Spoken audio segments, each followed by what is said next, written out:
On this episode of the Star Wars Time Show, the gang is back together after a solo Nick affair. The dudes will start things off by discussing the merits of the ILM doc and the movie Prey, while also discussing a few non-Star Wars pop culture topics. After the opening salvo talk, it will shift to Star Wars and the Andor series, in particular K-2S0 and the length of the opening 3 episodes. Sticking with things that start with A, they'll also talk about some Ahsoka hype courtesy of Rosario Dawson. Of course, the show will end with the question of the week responses and the latest round of top 5 Star Wars fan artists. Punch it, Chewie.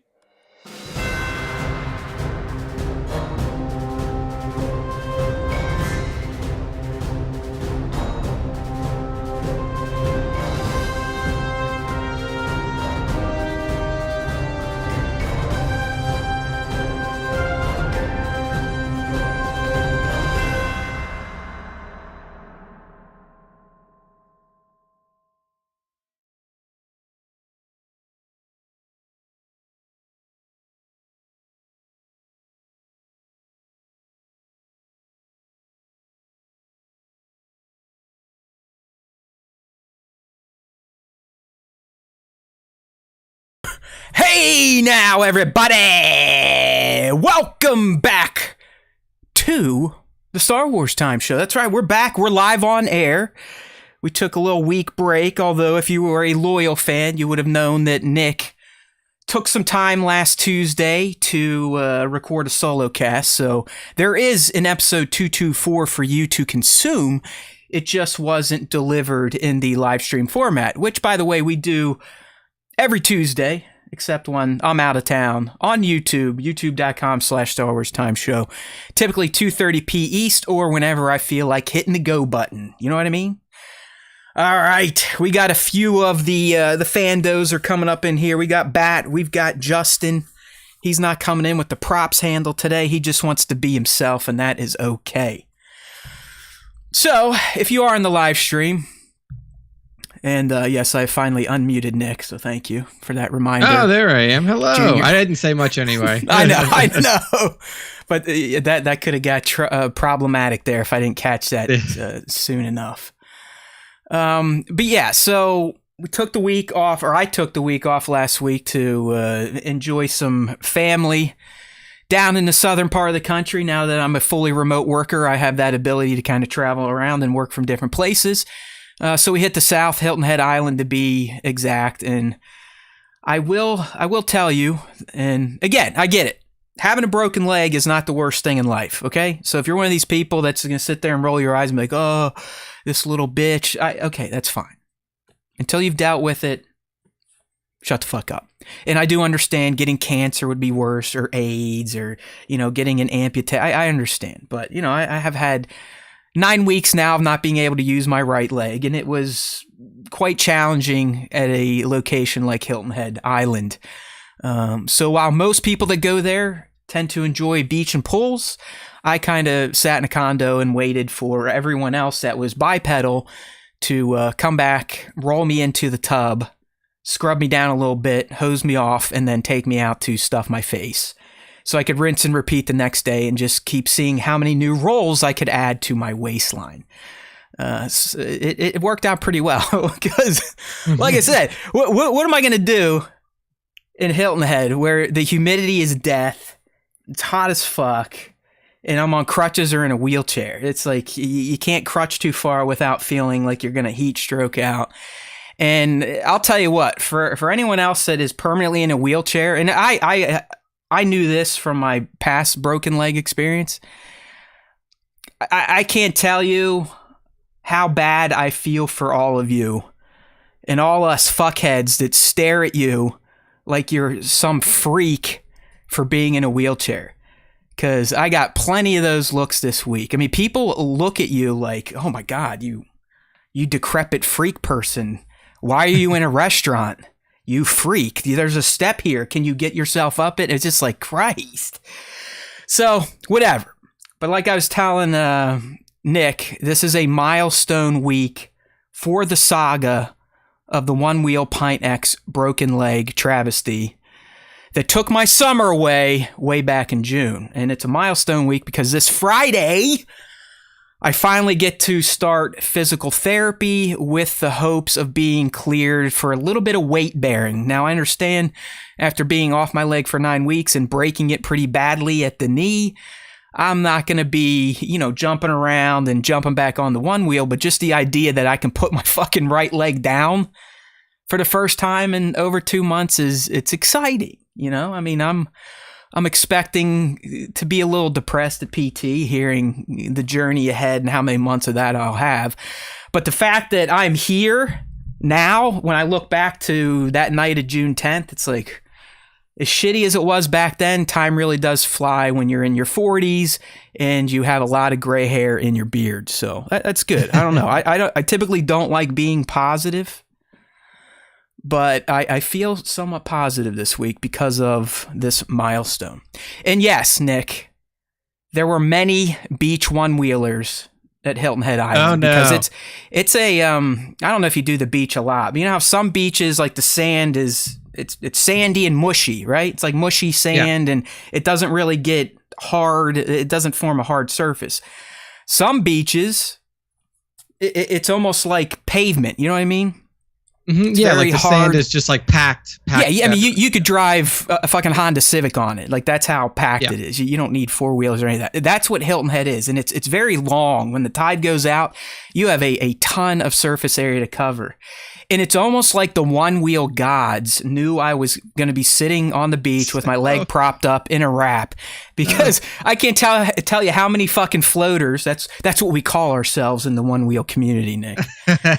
How many floaters were just blowing, like, it's almost, they looked at me and they're like, I bet he broke his leg on a one-wheel, so I'm going to go rub it in his face, because they would get as close as they could to my the beach chair that I had my leg propped in, leaving their little single wheel mark in the sand as they peeled away on their little floating devices.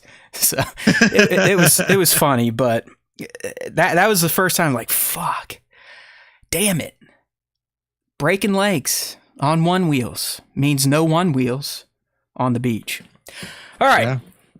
So if you've been paying attention, if you listen to the asshole announcer, there's not a lot of Star Wars to talk about this week. I mean, this is a week, if I was feeling a little more motivated post getting back from Hilton Head late Saturday night, we probably should have cooked up like a special topic, but that's not who we are. We don't put a lot of effort into things when we don't feel like it. So here we are, and you're going to get probably a slightly extended edition of the iconic Star Wars Time show, What the Fuck's Going On in Pop Culture segment. Okay, we kind of started this during the pandemic when everyone was locked in and kind of needed things to tool around with or watch in their hovels, and we've continued it. So today's a good day, Nick, to have a few non-Star Wars topics, because there isn't a lot of Star Wars to talk about. Yeah. I missed it. It never fails. I missed last week, and really my first beach vacation this year prior to the leg break. I missed Celebration and all those announcements. Then last week, Monday fucking morning, Diego Luna on GMA dropping a new Andor trailer that was juicy, and the news that it was delayed with a 3-episode premiere to make up for it. So I missed out on all of that. There we go. Mm-hmm. Got to warm up again. I took a week off. And so, you know what? Who cares? There's no point talking about it again. I'm sure Nick handled some of that stuff. The series is delayed. I think it was delayed not for any reason outside of it didn't want to fight with Lord of the Rings and Game of Thrones. I don't know. Yeah, I mean, I saw somebody, like, I mentioned that, like, somebody mentioned that, like, possibly it was because of Game of Thrones. Like, there was no official word as to why it was delayed. And honestly, like, that Game of Thrones series is going to do pretty fucking bad. Like, you think? It's yeah. Just from, like, do you think it's going to have like a solo or a TLJ? Okay, let me rephrase this. Are you saying this prequel is probably not going to do as well because it could face a similar backlash that Solo faced from TLJ? Are you saying Game of Thrones fans, from how the first season ended, really the last season was kind of shit, it was starting to get suspect even before that. But do you think people just don't care anymore? They're like, whatever. Yeah, I think that's mainly it. People just don't care about Game of Thrones anymore. The last 2 seasons were like hot trash, especially the ending of the last one. This series has none of the original characters in it, and the only draw to it is that there are more dragons. And I mean, I don't know. You're supposed to get more backstory on the Targaryens and how they used to fight with each other and fuck brother and sister and all that type of stuff. Yeah, exactly. So like it's I don't know. I don't think it's going to do well, but then again, like I'm not a pop culture guru. I don't really have a read on what and another thing is like the last time Game of Thrones was up, when did the season 8 end? 2019. I'll never forget it. Yeah. So like, I don't know. I just think that the landscape has changed a little bit. Okay. And I just don't think that there's an appetite for like a Game of Thrones prequel series. I could be wrong though. I mean, there's, I don't know what else is out there that people are super interested in right now. So, I mean, there's a lot of Game of Thrones bros out there, kind of like we are with Star Wars and whatnot. So you don't know. Yeah. I don't know. I guess I shouldn't be surprised these days anymore when Lucasfilm makes these types of changes this close to promised dates, but honestly, it's probably odd. Just like polish. Like it's like 90% of the time when a delay like this happens, that's like this short a time, it's like polish. It's just I don't they know. want to make sure that everything is polished, looks as good as it can, especially in the post production side of things with all the special effects and stuff. Like I don't think that they realistically, I don't think that they would care, because even if you delay it 3 weeks, you're still running during here's time when those series are coming out. My take on that, because these days, what do these streamers like to beat their chest over these days? It's not how many people keep watching, it's the debut. It's like Obi-Wan had the largest single streaming debut. That's all they want to say these days. I mean, I was just reading an article. Apparently, Apple won't even tell the creators of Severance how popular their show is, how many people actually watched it. It's all the streaming analytics. I don't know. It's odd. I mean, Netflix does the same thing. That they won't tell showrunners why a show got renewed or why one got canceled. They hide all this data. So for me, I don't know. Do you want to share the spotlight with Lord of the Rings? Lord of the Rings clearly has a huge built-in fan base, right? So yeah. And like you were saying, I mean, someone who is a self-described Star Wars fan, I mean, the last time we talked, even you were like, you know what, dude, I'm more excited about the Lord of the Rings series than anything coming out Star Wars. So maybe they were kind of feeling that in the air, and they're just like, you know what, let's punt a few weeks, let the LOTR hype die out so Andor can have its day. But I mean, even then, Andor was going to go before Lord of the Rings. It was going to get its debut the day before. Yeah. So who the fuck knows? I almost think too that like I don't know the psychology of how people view these shows, but like it almost seems like if there's 2 good shows, but potentially good shows coming out, like that would just get people into like, okay, I watched the first episode of Lord of the Rings, but there's only one. I watched the first episode of House of the Dragon, but there's only one. So it's like they're watching good content, and then you would want other good content to watch. You're like, oh man, what else is out there that I can watch? Like if Andor was available at that time, I feel like people would just like flow into that. Yeah. Because you're like, man, I just saw this good show, but like they're only releasing episodically. Who knows? But I mean, who really cares? I think the 3-episode premiere is a nice little gift. It bums me out because that just means I'm going to have a fucking mega slog on 9/21. Like, I may even have to take personal time that day. It's because we're going to talk about it here down the road. Here's a little tease, but we kind of know the runtime of those first 3 episodes, and it's going to be a movie. There's no doubt about it. And I kind of hope Disney keeps this up. I like, I think Amazon was the streamer that started this, where you kind of get a 2 to 3 episode drop to start, and then you go to the episodic. I like that because I feel like it allows maybe more casual types of fans to fully realize the narrative before cutting things off and making you wait. And then you get that joy of waiting after you're immersed and you're excited. Then you get that pull of, all right, next week we're getting a new episode of Andor. Yeah. So I do dig that move, and maybe they'll carry that forward. I think Bad Batch was the first series they did that on. They didn't do it with Book, right? Book of Boba Fett was just episode 1, 2, 3. Wasn't a 2? No. I think there was a 2-episode premiere for Book of Boba Fett, but I could be wrong. What's Prop saying here?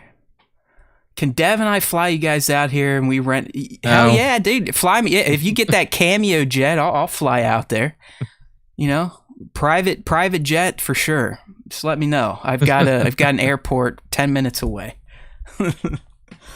It was just a single episode debut. Okay. Yeah, so maybe this will be the new thing. And what I was questioning, Nick, when I saw this delay, because we reported weeks ago that Bad Batch should be coming out 9/28, which would be the week after Andor's delay.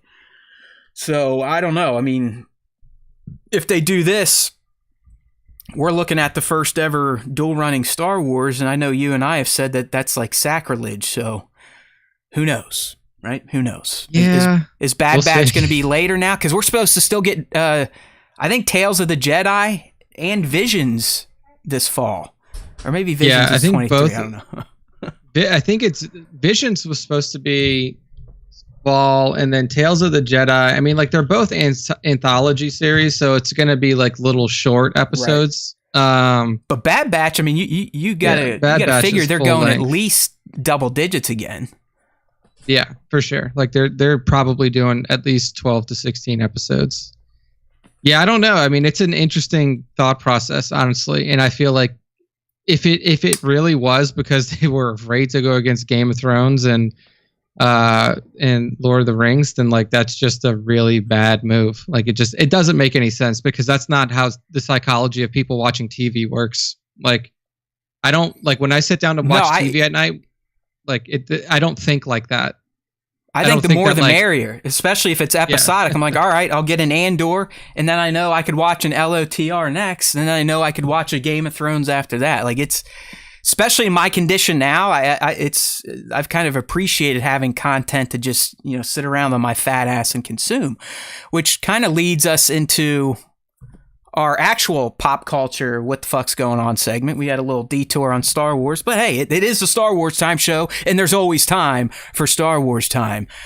So one of the first things I want to talk about here is kind of making the rounds since last Friday, and that is the Prey movie, which I believe in the States is available on Hulu, and I at least know through our buddy Tones that it's available on Disney Plus over in the UK. Dropped last Friday, so August 5.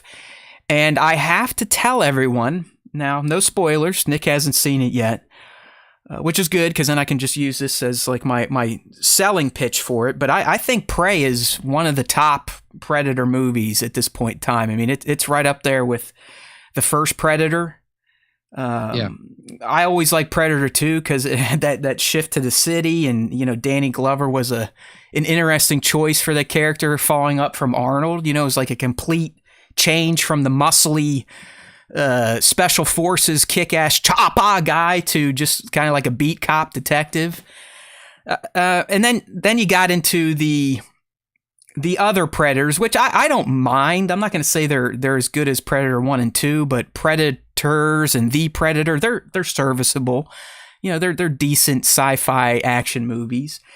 Even the AVP films, for what they are, you get some decent lore about predators and aliens and their hunter's code and all that shit. So the Predators franchise is okay, even if it's not really truly all interconnected and all sequeled up.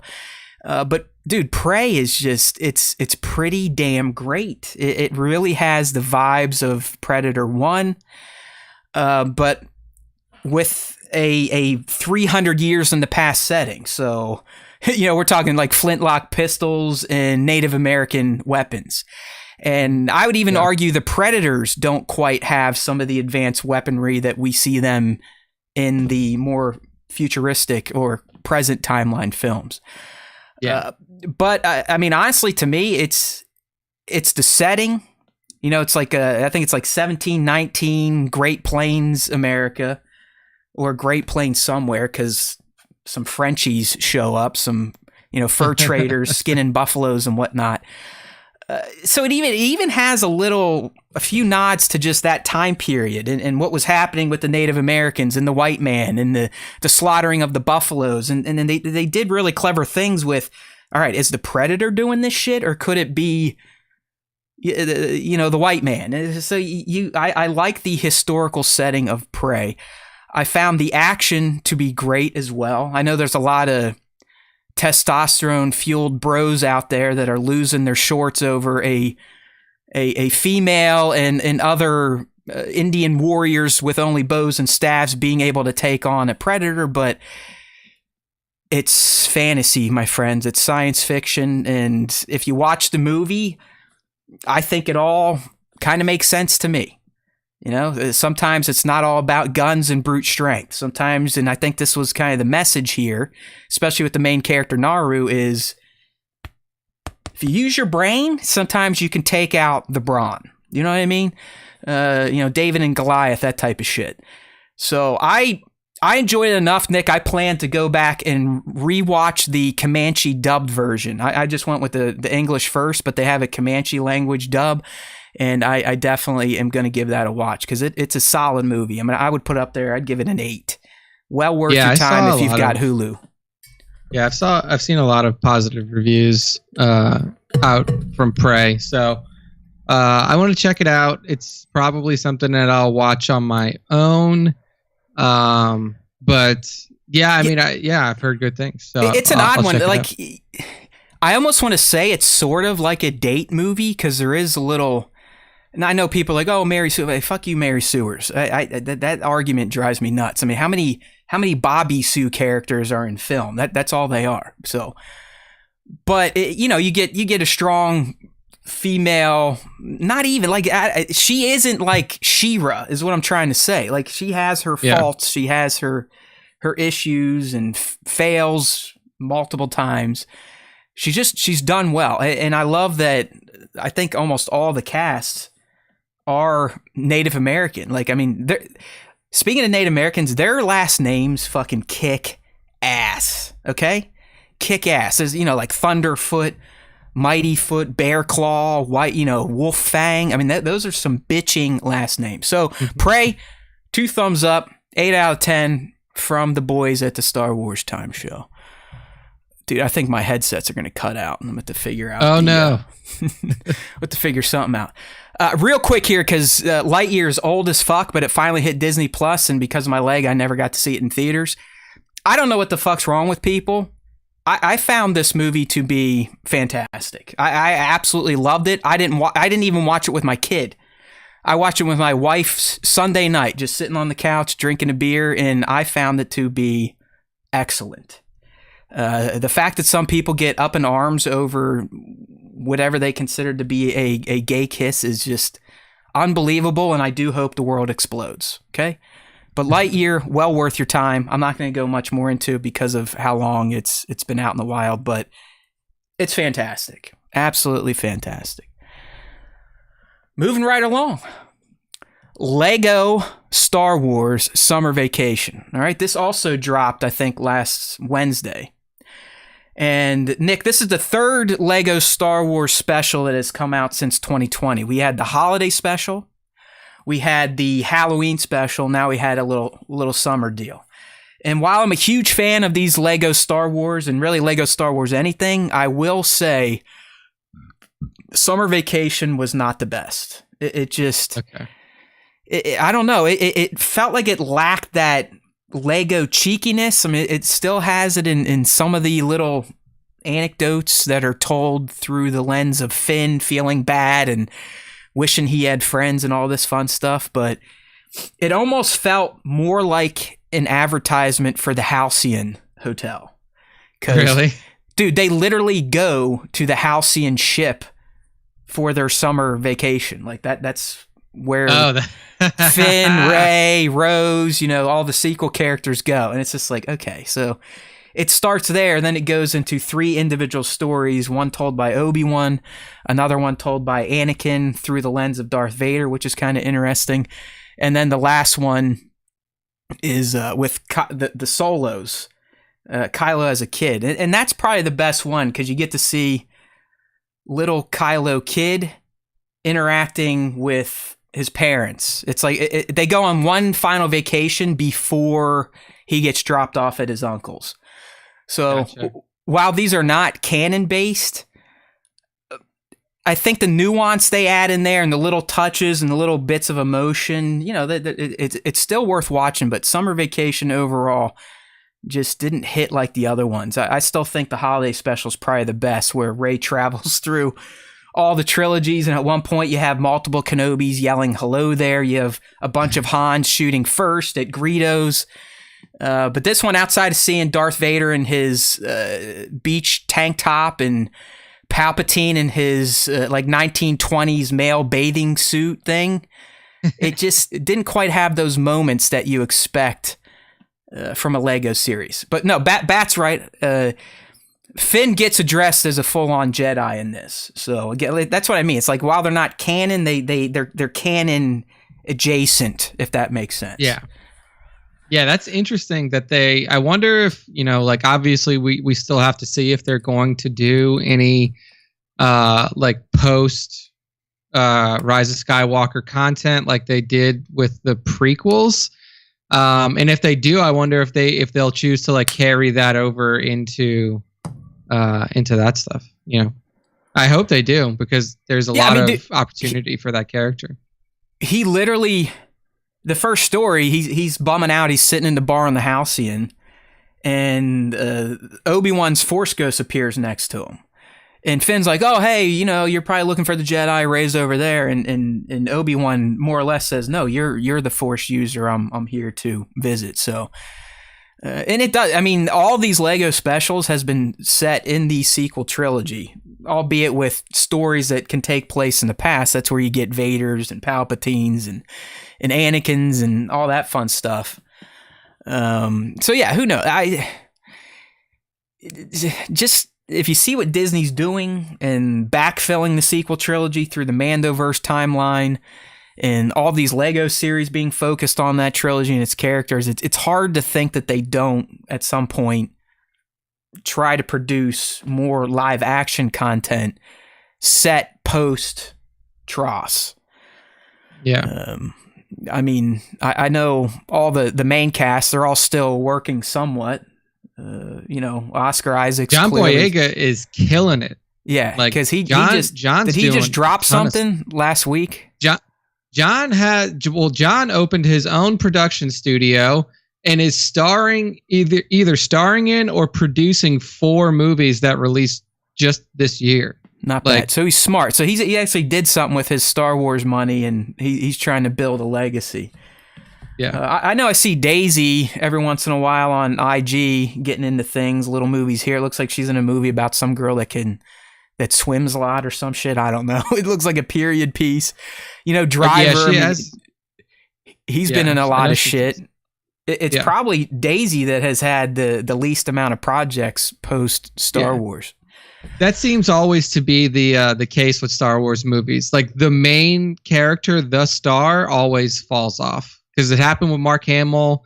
He transitioned into voice acting primarily and stuff like that. It happened for Anakin. It happened for Hayden Christensen, and now it's happening. It is. It's like a curse. It's the curse of the Star Wars lead. Don't star in it. Don't star in a Star Wars movie. If anything, be the Han Solo. Be the Poe Dameron. Be the Obi-Wan Kenobi, something like that. Because those guys, they always keep forging ahead. Those stars, the main characters, it will shoot your career in the face. Yeah, Carrie kind of got beat down too, but I don't know if she wanted to keep acting. I think she had a lot of substance abuse problems too. Carrie was in stuff, because I remember seeing Carrie in a few things. She was in had a cameo in a lot of stuff. She had a cameo in fucking Austin Powers. She was Jay in and Silent Bob, right? Jay and Silent Bob, Drop Dead Fred, a whole bunch of movies that came out after Star Wars. She was around in, but she did switch off to kind of script doctoring. Yeah, she was script mostly rewrite, stuff like that. writing and then doing her stage show, which if people Yeah. still have not seen that, it's one of the best. It's one of the best one-person shows I've ever seen, but it's probably the most raw you'll ever hear Carrie Fisher talking about her life and her Star Wars experience and how that kind of became her life, whether she wanted it or not. Yeah. What icons on Vice? I don't know. Oh, there's like a I saw something on YouTube like flash across my screen, but there is like a Vice like mini documentary series that like looks at different iconic movies. I think Bat. Yeah, I think he mentioned that apparently Marsha Lucas, like, I don't know, she did an unauthorized sit down, but apparently she talks about, which is going to lead into my next little review, but she talks about how fucked up, making those first films were behind the scenes. So yeah, it came out 13 days ago. It's called Icons on Earth, Star Wars: A New Hope Part 1. It's on YouTube right now. It's like 47 minutes long. But I didn't know it was with Marsha Lucas or anything like that. So interesting. Yeah, so Lego Star Wars Summer Vacation. If you got kids, of course, throw it on. There are a few fun moments like Bat. I'm glad he reminded me here in the live stream chat. Hey, come join us. 2:30 P East, youtube.com/Star Wars Time Show. But there is a part where it's Obi-Wan and this one character who's been in other Lego Star Wars bits are escaping Jabba's palace, and Boba gives chase, and they start playing the Boba Fett, ba ba ba, that where they're actually singing the name, and that was a nice little. See that I was looking for more of that. That's what I expect in Lego Star Wars anything. It's just the really cheeky nods to stuff that hardcore fans would get, casual fans would probably laugh at, and then they always do great showing off the relationship between Palpatine and Vader. And this one, Vader finally snaps. He's like, all I ever do is just try to make you happy. It's just like they're an old married couple. So it's still good. It just, I don't know. Like I said, I think the holiday special is still the standout to me. Okay, so like Bat was saying, there's this Icons documentary on Marsha Lucas and the original trilogy, A New Hope.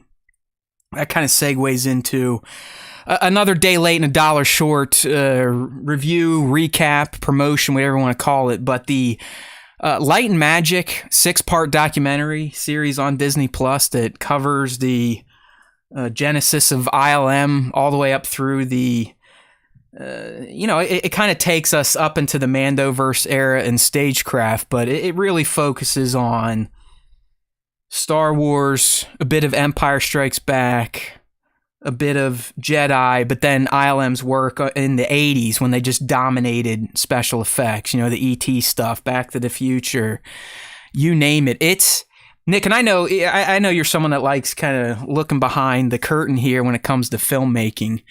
And this is it's a 6-hour deep dive into probably the most brilliant outfit ever created in Hollywood, and that is ILM. I mean, I think a lot of us, especially the older fans, we've realized what ILM has done for the cinema business, but this really kind of puts it front and center.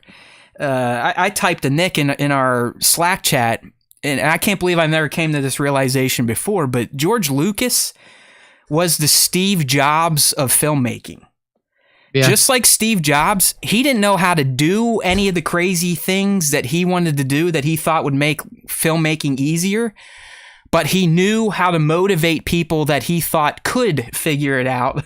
Whether it was like forced labor and torture, it didn't matter. He was going to make the process of making films more efficient, and that started with editing. Nick, you should see young George just sitting there bitching and moaning about how they used to have to edit film and why he wanted digital. And so you really get to see how over time George's, I don't want to say ignorance, but it was just almost like he was unflinching on his idea of what filmmaking should be and how the processes should be played out versus how they were, that he eventually gets it. And like we've given him credit, all the stuff he was ever talking about and forcing people or trying to convince people to do has led to stagecraft and the ability to mix practical and digital and not even have to go in post and change out backgrounds from blue screens or green screens.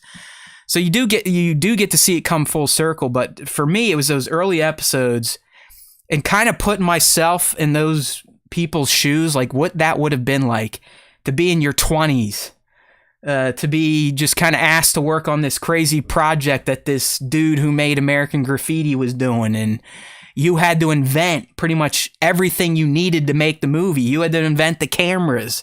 You had to invent new ways to edit, let alone just figuring out how to make the special effects look better than they ever looked before. And I think the craziest thing I never realized, Nick, is that John Dykstra was the VFX lead on A New Hope. I mean, he's the one that blew everyone's socks off initially with the shots of the ships and the Falcon and all this stuff. And I never realized that George never invited him to stay on with ILM after A New Hope. He more or less shit-canned them when ILM moved from Van Nuys up to San Francisco. I mean, crazy. He created the Dykstra Flex camera that they needed to do all the space shots and the flying and all that. It's wild. Like, but you could tell. I mean, George, he had a personality. All these artists had personalities, and some George just didn't want to keep mixing with. So he only invited certain people up. But it's fun seeing people like Joe Johnston, Ken Ralston, Dennis Murin, all in their 20s, and how they got hired to work on Star Wars, making fucking crazy stop motion shit in the 70s with bootleg 8mm cameras. So I don't know. It was kind of inspiring, but also depressing, like a lot of these things usually are for me, because you sit there and you're watching these people do these amazing things with Star Wars, right? That's the kicker. It's with Star Wars. I mean, it'd be great if it was any movie, but we're talking the Star Wars. And their entire lives have more or less been dedicated to the craft of making movies more efficient, but in the case of ILM proper, these days more lifelike, excellent VFX, all that fun stuff. So it's well worth watching. Even if you're not a Star Wars fan, if you're just into cinema, filmmaking, I mean, ILM really is. I mean, they are the Apple of cinema, and it was great. It was good to see George too. I mean, there's like some great archival footage, but he also does live interviews because Lawrence Kasdan did it. So, he has a good relationship with all these people. So they were all pretty open, honest, and it was good. I felt the worst for Phil Tippett because he was the creature effects guy that had all that excellent stop motion, and they pretty much dedicate an episode to the death of creature shops thanks to CGI. So that also was interesting to see. Because when I was a little kid, when CGI came around, I didn't give a fuck. I was like, oh yeah, it looks a lot better than this shit. But when you think about it from someone's career and the art form they've dedicated their life to know that within like one day, your life's over, like you have no reason to exist in Hollywood anymore, it was kind of interesting. Yeah, for sure. All right. Is anyone else liking this non-Star Wars time show yet? Well, that last one was a bit Star Wars related. There you go. We've been weaving Star Wars in here. There's always time for it, but there's also time for games like Stray, which is our last non-Star Wars topic before we get into some Andor stuff here. Yeah, Bat brings a good point. It's like we've gotten back to the point of filmmaking where it's not all just let's CGI the fuck out of it. It's gotten back to more of let's leverage the tech, but let's also bring back the practicality of a shoot. I think a lot of it has to do with cost too, because like cost for practical effects now has actually gone down significantly. And before, if you wanted to build a full-size Millennium Falcon, that shit cost way more than what it did to pay some people at that time whose salaries weren't fucking way up there. You just pay some kid to sit in a fucking computer den for 2 days to build a visual Millennium Falcon, a VFX one. Right. Now the VFX salaries have gone up so much that it's like, okay, do we want to pay a guy to $250,000 a year to sit down and build out this VFX Millennium Falcon, or we can pay, we could pay $180,000 for all the parts to put this thing together in, for real. So I think that's one of the big changes. Jedi Master Bane's got a good one in there. It's always time for not Star Wars time. That's right, brother. Don't worry, we're getting there. But I got to talk about my friend Stray real quick, because this thing kept me company on my trip last week when I was holed up after I got done with real life work. I'd whip out my Steam Deck, which quite frankly has surprised me. I thought the Steam Deck was going to end up being another one of my folly purchases where I buy something out of FOMO, and then when it shows up a year later, it just kind of fucking sits around and turns into an expensive electronic doorstop. But it's come in handy, and it's thanks to A, being able to play my Games Pass games through the cloud, and B, games like this right here if you're on the live stream. And I'm talking about Stray with that cute-looking cat on the graphic. And it's, I don't know how to explain it. It's like a cat, sort of like a cat FPS puzzler platformer. Does that make sense? It kind of makes sense. Yeah. So it's set in the future. Humans have naturally wiped themselves out. Robots still exist, but they're even in trouble because of something. They're called, like, I don't want to say Zergs. Maybe they're blurgs. Even that I think's from Star Wars. Who the fuck knows? But they're like these little mole things that eat both machine and flesh. Interesting. But you actually play as a cat who gets separated from his pack at the beginning of the game, but he eventually finds himself a little robot buddy, and that's that backpack he's wearing. So he does have a companion on his journey to go from kind of this undercity where all this shit's at, all this darkness, back up to the top to regain his litter, I guess is what you'd call a bunch of cats. I don't know. They're not dogs, so I guess they're not a pack. But while the genre may not be completely new, it's the fact that you're playing as a fucking feline is. Like, you don't talk, you just meow, and all you can do is fucking jump. But because of the little robot you have on your back, it slowly adds in a few more gameplay mechanics, like zapping the little guys with special lights. But it really is. A lot of it's just story-based and solving puzzles to get to the next area. So it's a great little pick-up-and-play game for, 30 minutes, an hour. It's highly recommended on the Steam Deck. It's completely supported. Plays really well. Gets the unit hot as fuck and eats the battery up fairly quickly. But, that's because I probably should tune down my graphics a little bit when I'm playing on that thing. So you can do that, like you can do like high, medium, low graphical settings on the Steam Deck. Oh yeah, on the deck itself, in the settings and in game, just like a PC game, you can toggle various sliders. Give me a little more of this ray tracing, a little less of that, and so on and so forth. Okay. So. No, it's a fun game. I think it's like $30. I mean, these days that's like a fucking bargain because most games are $70. It plays well on the deck if you got one. I believe it's free on PlayStation platforms if you have one of those new tiered subscriptions. So you might want to check that out because I know they kind of. I might have it for free then. I might have to check because I think if you re-upped for more than just a basic PlayStation Plus, you get like a Games Pass Lite type of service. Yeah. So you might actually have this on the PS5. So I would definitely give that a download. All right. Yes. There you go, my friends. I apologize. Like I said, there's not a lot of Star Wars today. So we wanted to capture some of the other pop culture shit you might want to get mixed up in as we wait. I'll call out one thing before we move on because I saw a movie this week. But it's not like a pop cultural movie. It's a movie called Vengeance. It stars BJ Novak, who is from The Office. He was the writer and director of this movie. Very small budget film.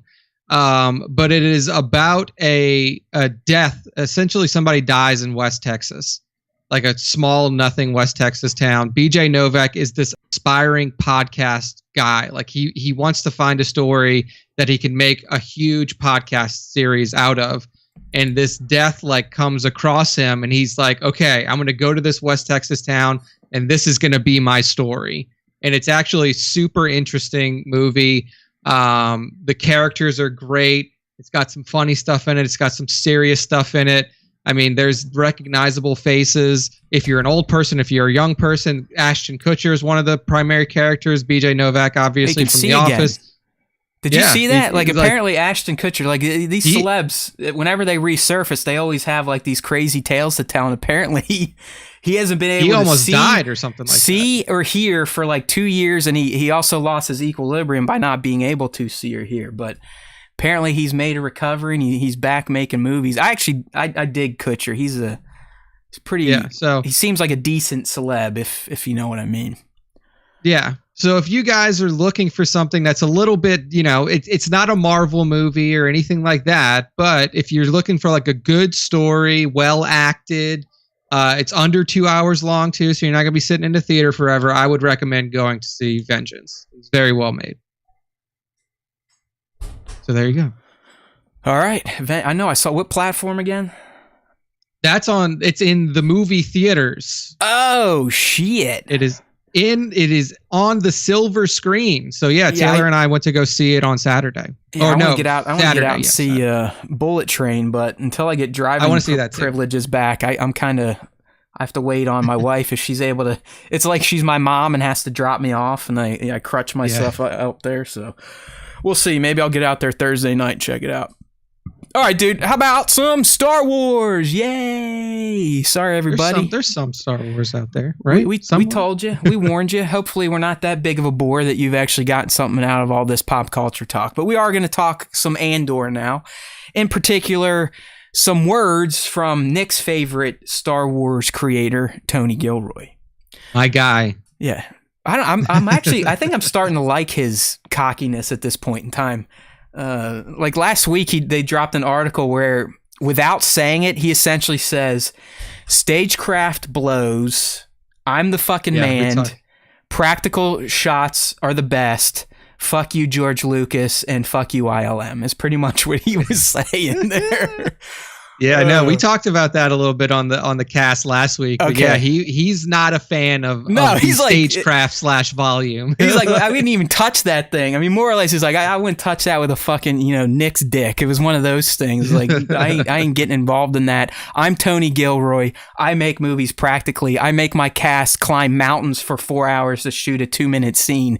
Because I heard there was an anecdote from Diego. He's like, we had to like cliff climb all day for one shot just to see this valley, which I think we've seen in the trailers, and it does look fantastic. I mean, don't get me wrong, but it's like, shit, Tony, you could have had people die. You could have just shot that shit in the volume and pissed off a few people on Instagram because it looks fake. Who cares? All right, so I actually was interested in something he had to say at this Television Critics Association last week, I believe, when, I don't know if someone in the audience or if he brought it up willingly, but he talked about K-2S0 and the reasons fans aren't going to see him. And it sounds like in all of season 1, I think that's been the story since this Andor series was revealed. Like, K2 ain't happening just yet. So, I mean, here's some quotes we can go off of here, see if we stew up any speculative juices. But he first says, just kind of casually, talking about Cassian, this is 5 years prior to Rogue One, and he explains that Cassian isn't the person who would know how to, or be motivated to, reprogram an Imperial droid. All right, so he then went on to kind of talk about the story and storytelling and why this made sense. So he says, from a storytelling point of view, there are multiple reasons when he's talking about no K-2S0 in season 1. I would say wait and see. Ooh, could it be the end of season 1? I don't know. I'm still thinking season 2. It's a story we are eager to tell, so you're getting it. Yeah, you have to. I mean, if he's telling us this is leading right into Rogue One, you can't miss that, because it's literally Chewbacca and Han Solo. At least that's how it was to me. They were that tight. Even though he was a droid, they had that relationship, pilot, co-pilot, wingman, whatever you want to call it. So he goes on, it's difficult to carry an Imperial droid around with you and not draw all kinds of attention. See, this could be Tony Gilroy smartassness coming out right here. It's a difficult piece of luggage. When we do it, we'll do it in a spectacular fashion as opposed to presenting it and ignoring it, or presenting it or hiding it, or the bad versions we would have been forced to do. Dude, he is pretty much saying, Lucasfilm told me we needed to do K-2S0, and I told them to go fuck themselves. Are you getting that sentiment a little bit? He ends with the bad versions we would have been forced to do. Yeah, we would have been forced to. Yeah, like I will say this, that like if anybody's telling him something, it would be Dave Filoni at this point, you know? Like, especially when it comes to creative decision making within Star Wars television. Like, that is literally Dave Filoni's job description. So I don't know if there were conversations that happened around K2's inclusion in season 1 prior to when things were approved and everything like that, and if Dave and Tony kind of had a back and forth about how to do it or when to do it.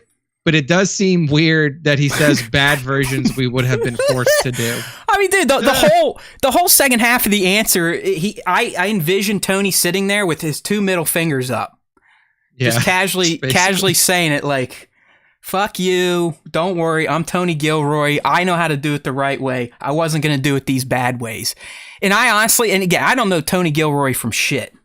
I'm just envisioning who he is based on what I've read and some quotes he's dropped and some interviews I've seen. I don't think Tony Gilroy would give 2 flying shits about a Dave Filoni. I really don't. I think Tony would say, "Oh, this Filoni guy wants me to do this? All right, I'm out. Fuck you. I don't need Star Wars. Have fun replacing me." Don't you think?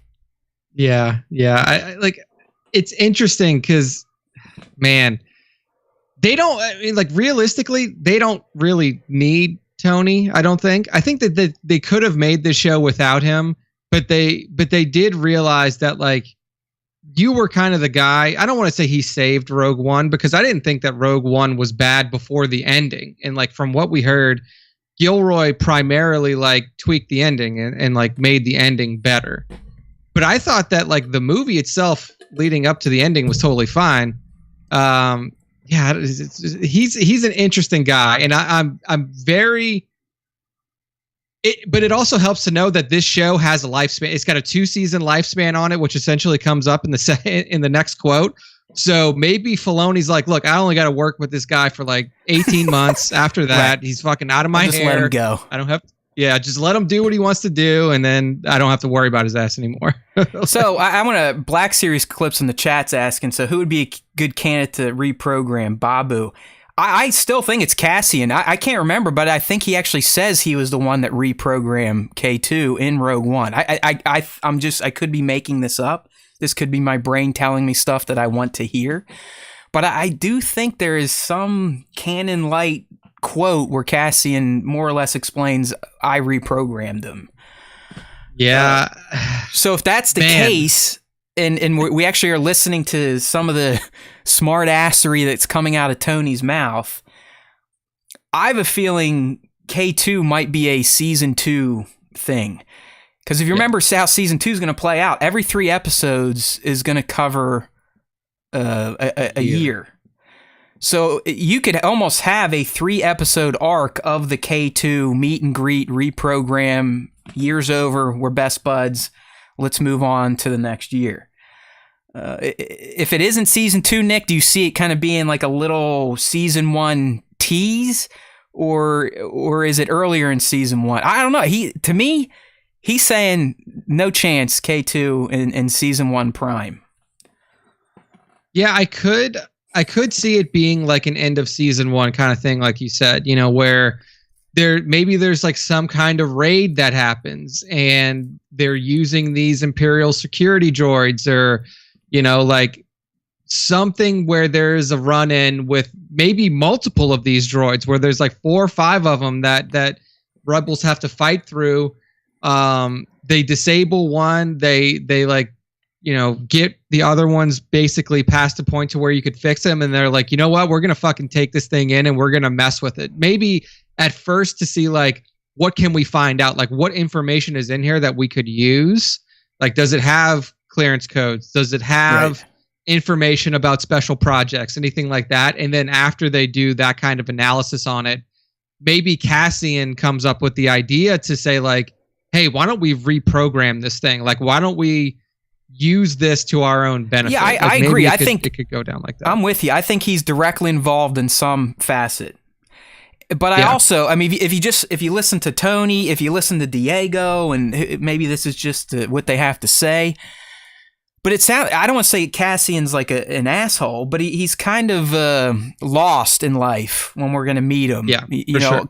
Clearly he doesn't like the Empire, but he's also not a highly skilled, motivated rebel assassin yet. So I think before we get to this K2, just like Tony's saying, we have to see Cassian embrace the rebellion and kind of take on that the mantle of an assassin, of that roguish type. And B, we're going to have to see him kind of get some of these skills. I mean, Tony, again, he doesn't even know how to reprogram.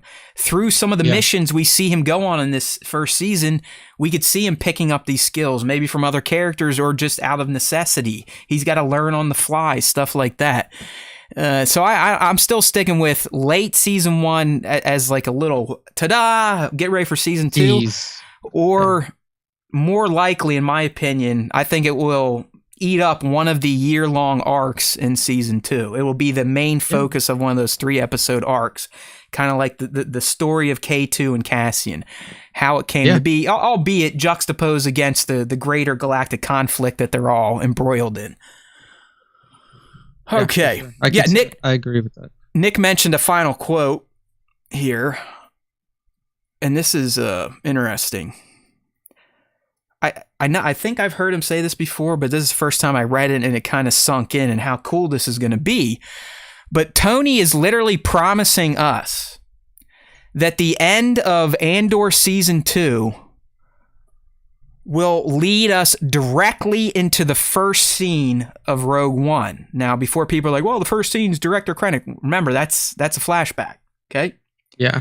No, the first scene is that scene where Diego is talking to that informant and then ices him. You hit it. So what he's telling us, by episode 24, the end of 24, we should see Cassian landing on that planet, doing what he's got to do, and then boom, it ends, and you could turn on Rogue One, and it's the next scene picks up right where episode 24 ended.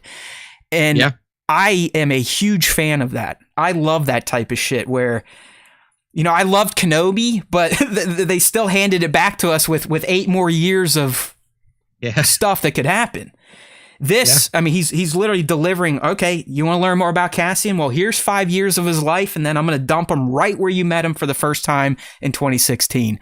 I think that's brilliant storytelling, and as much as we make fun of Tony, I do think this is going to be a good series. I mean, we're going to see from our question of the week, but I think a lot of fans, especially after that second trailer, are really juiced for Andor based on what they've read and, more importantly, seen. Yeah. That's right. We got some Diego stuff here. We got one little Diego quote.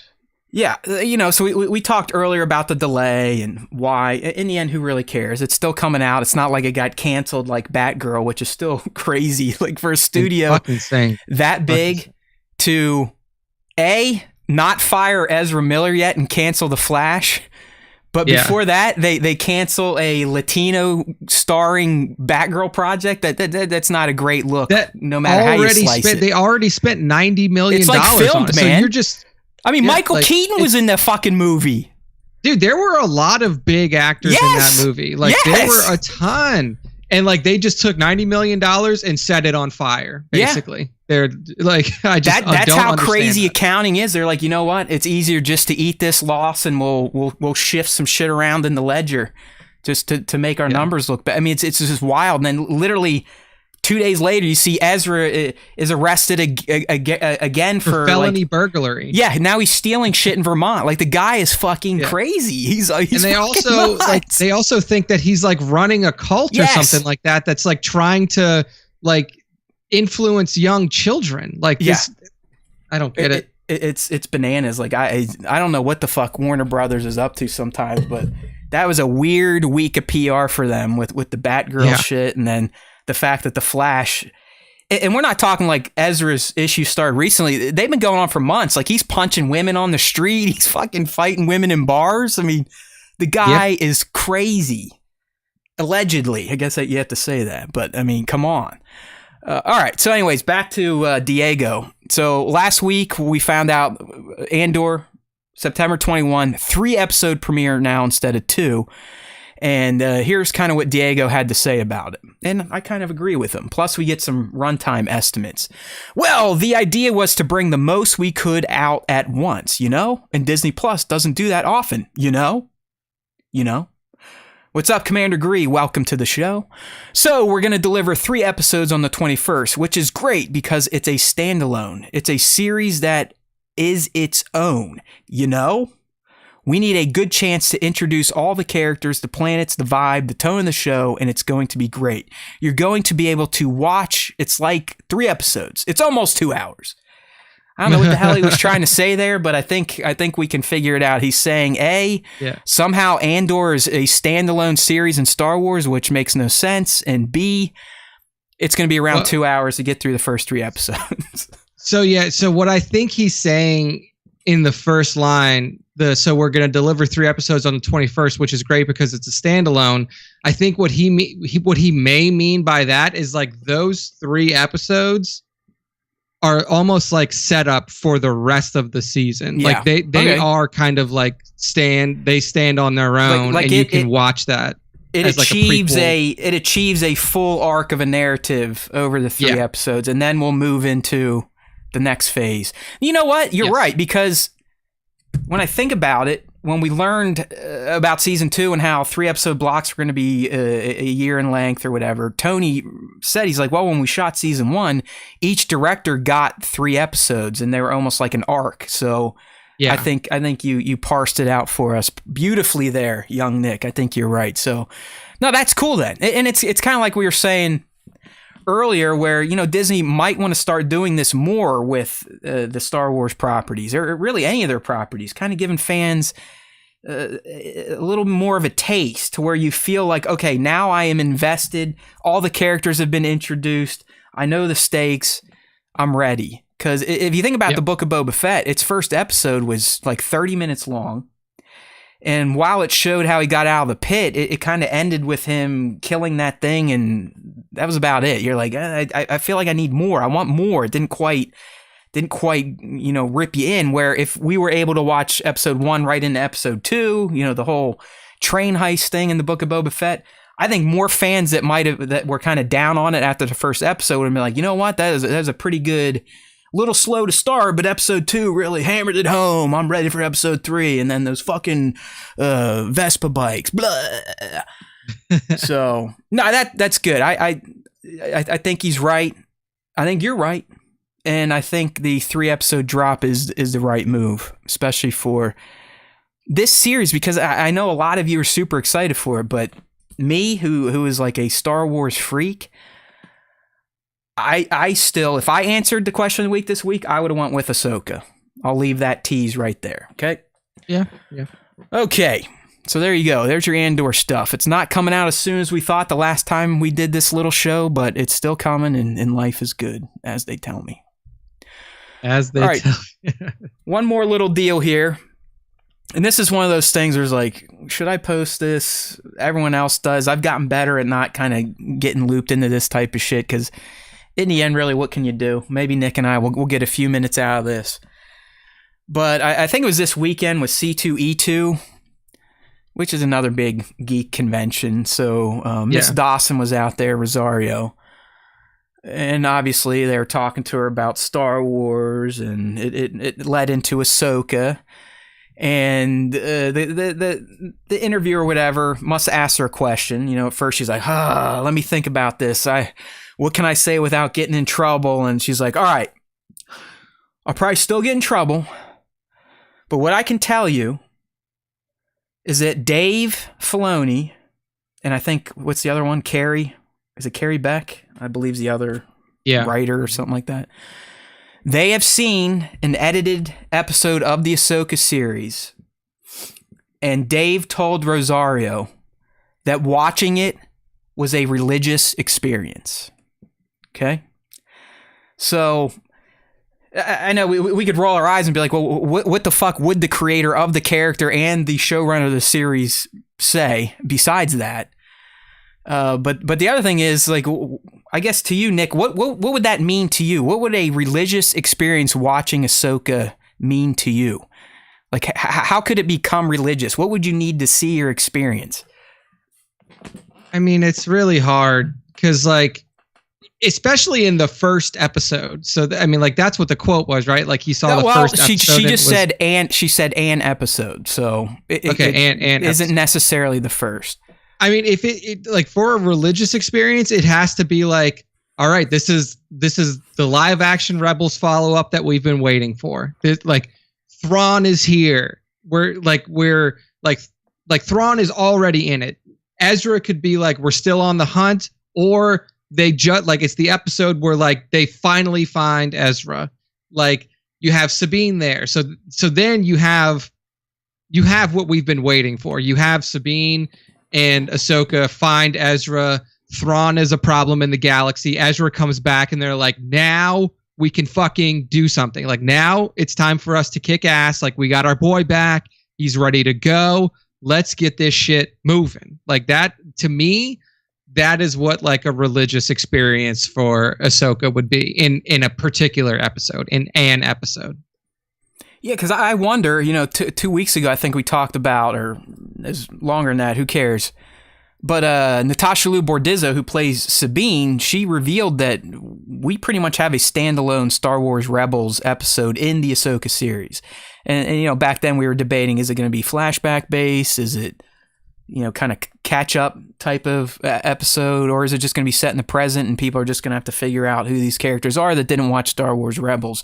But I'm with you. I think for me, we've seen the live action Ahsoka. She's had 2 great debuts, starting in The Mandalorian with fighting Morgan and dueling Din himself for a little bit and talking to Grogu and finally telling us his name and that he can communicate through the Force. And then again, the Book of Boba Fett, another great episode with her talks with Luke and her talks with Din.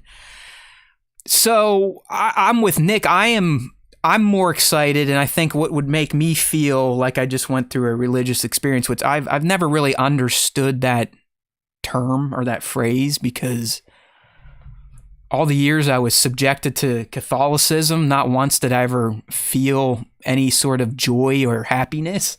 I really didn't. It was fucking torture. I hated it. I mean, what little fucking kid on a Saturday morning during cartoons wants to go to CCD? I mean, at least Nick, they just threw you in Catholic school so you could still have your weekends. I had to fucking go. I had to go to school all week, and then Saturday morning I had to wake up and go to fucking CCD. I had to do that too. I went to the CCD classes and all that. They made you guys do it too. Yeah, that double dipped me.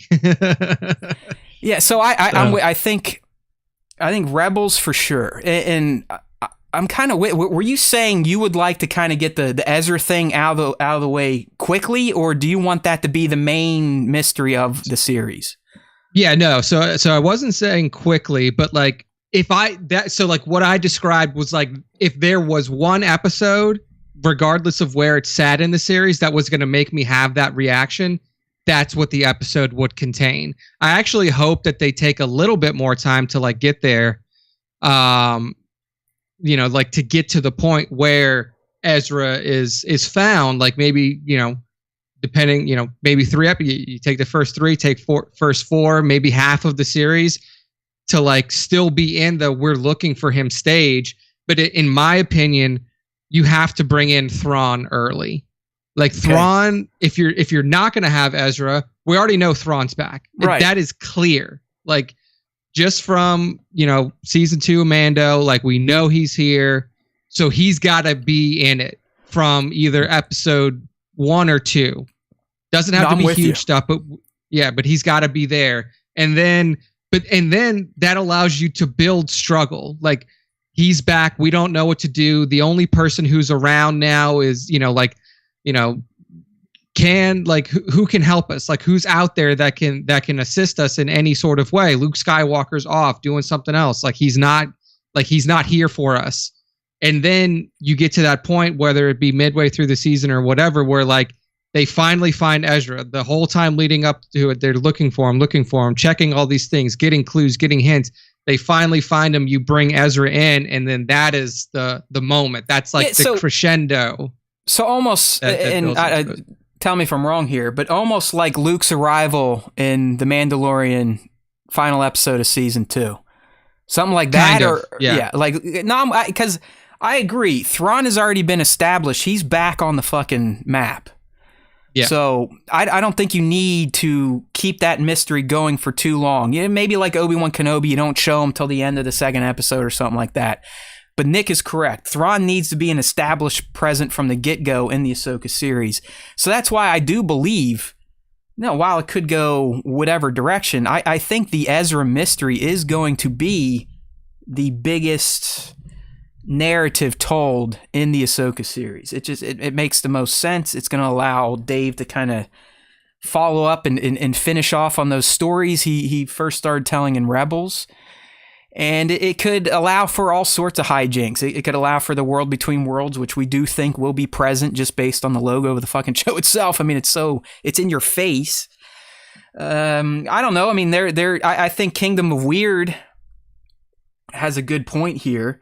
He said in the live chat, seeing a Force Ghost Anakin interacting with Ahsoka, tying together George's films with Filoni's vision. That to Dave probably would be a religious experience. I could see Dave pulling off something where he knows he's given a nod to George's old visions, but also kind of bringing it into the future of Star Wars, plus his work with George, his character creations with George. I mean, Ahsoka is Dave's, 100%. Or, you could even have... I think you're right. I don't think Luke has a singular focus at this point in time, and that is to finish the academy and start finding subjects. Yes. But I also wouldn't be surprised if they loop him back in. I mean, if Luke Skywalker can show up in the Book of Boba Fett, he can show up anywhere at this point. I mean, that's a given.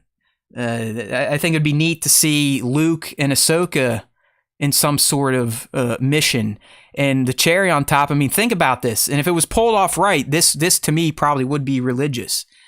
You have a scene where you've got Ahsoka, Luke, and Anakin doing something, talking, settling the past, giving wisdom, taking wisdom. That would be pretty fucking deep. I mean, to see a Force Ghost Anakin with his now Jedi Master son and his former Padawan little sister, that would be pretty religious if done correctly. Like it would have to make sense. You can't just put them in a room like it's, the Jedi tavern where they just go and hang out. it would have to make sense, but that could be religious. So Rebels, Ezra, the Skywalkers, right? Yeah. Ezra, Rebel, the Skywalkers. I think each one of those could cause some sort of euphoric feel. I guess that's what religious experience is supposed to mean out of most Star Wars fans. And I damn it.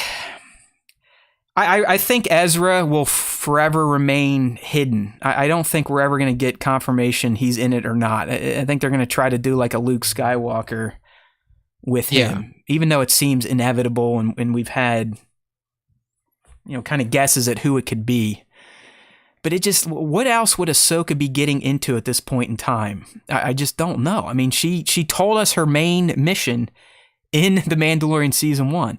And with Thrawn comes Ezra. You can't separate the two based on how their fates kind of played out at the end of Star Wars Rebels. Yeah.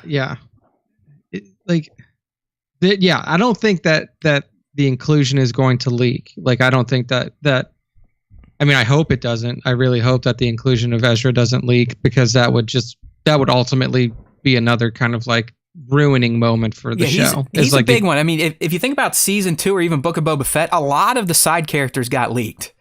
I mean, Chrysanthemum was leaked early. Bo-Katan was leaked early.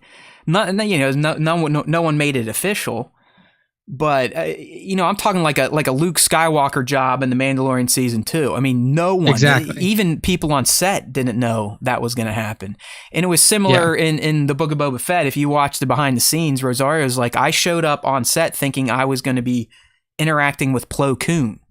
Like, they didn't even tell her Mark was going to be sitting there in his little black tunic getting ready to do scenes as Luke Skywalker. So you have to do that. King of the Weird Go just ahead. said that the scene we just talked about, he has literally did a toy photography shoot of it last night. So the Force is with him. And the Force is always with the Star Wars Time Show. So get some. But yeah, like, I think that now they're learning. Well, I mean, there's only so much you can learn to stop leaks, because there's like, leaks is a people problem. It's not like usually it's not a procedural problem. Right. It's just like people who have to know stuff leak stuff, or, you know, something like that. But I think they're getting better at like trying to plug some of these holes up, you know, like even going as far to like you said with Rosario, like Rosario is the main character. It is a main character in this universe, and is somebody that you imagine that you could just straight up trust. Like, she wanted this job more than anything. Like, that she was out there begging to be Ahsoka. I doubt that she would leak that Luke Skywalker was going to be in the Book of Boba Fett, but they still hide it from her. Well, I mean, they still apparently she got herself in trouble with Marvel, because I think at the same C2E2, she said something about Johnny Bernthal and Punisher coming back and whatnot.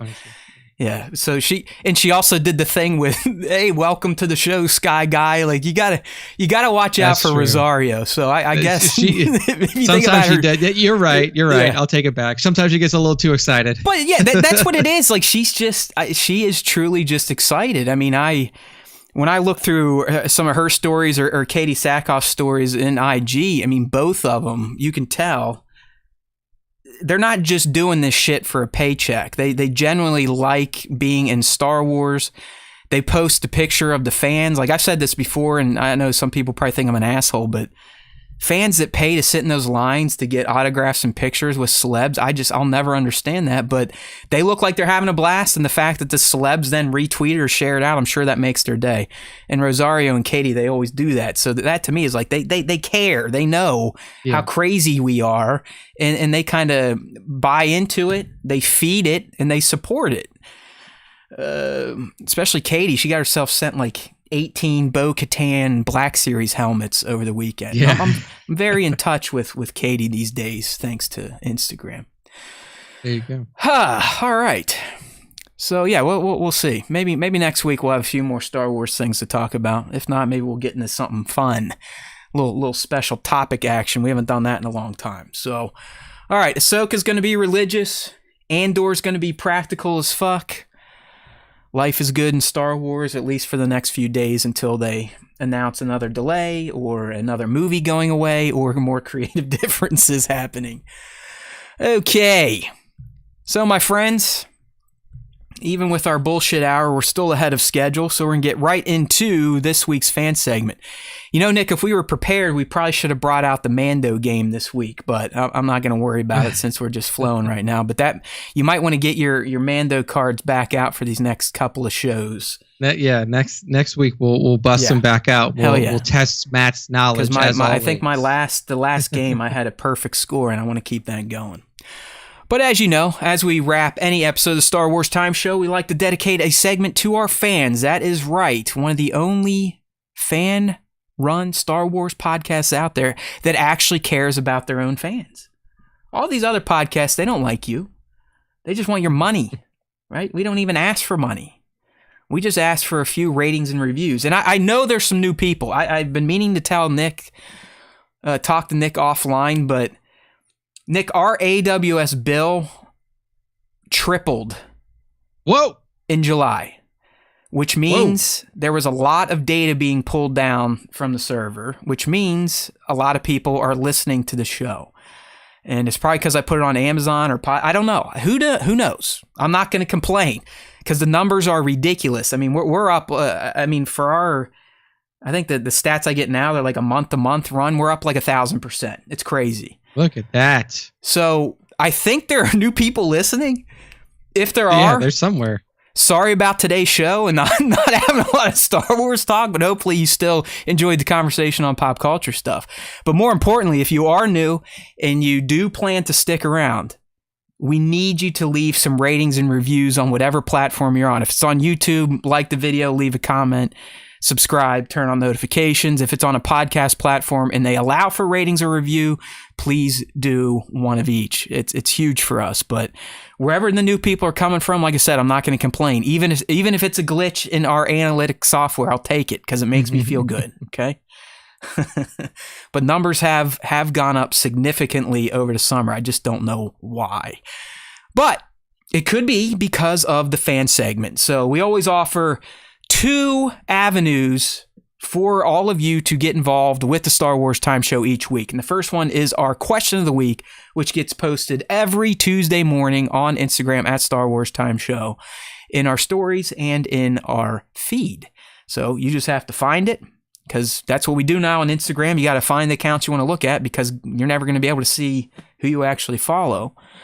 And leave a comment. And, if we're feeling saucy, we'll grab it and we'll throw it up there. We'll read through it as written, and we'll start either tearing it apart or agreeing with you. All right? So let's get into the fan segment this week.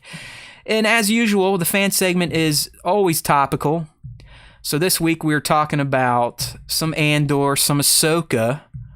So because I am a genius, this week's question is,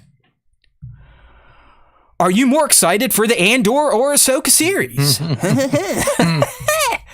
I think I'm going to have to read some of these because I grabbed a lot of story ones and I always forget that you can't see their fucking names. So I was going to say, I did go in and I did a little due diligence and captured the accounts. So let me go ahead and get this real quick here while we're getting ready.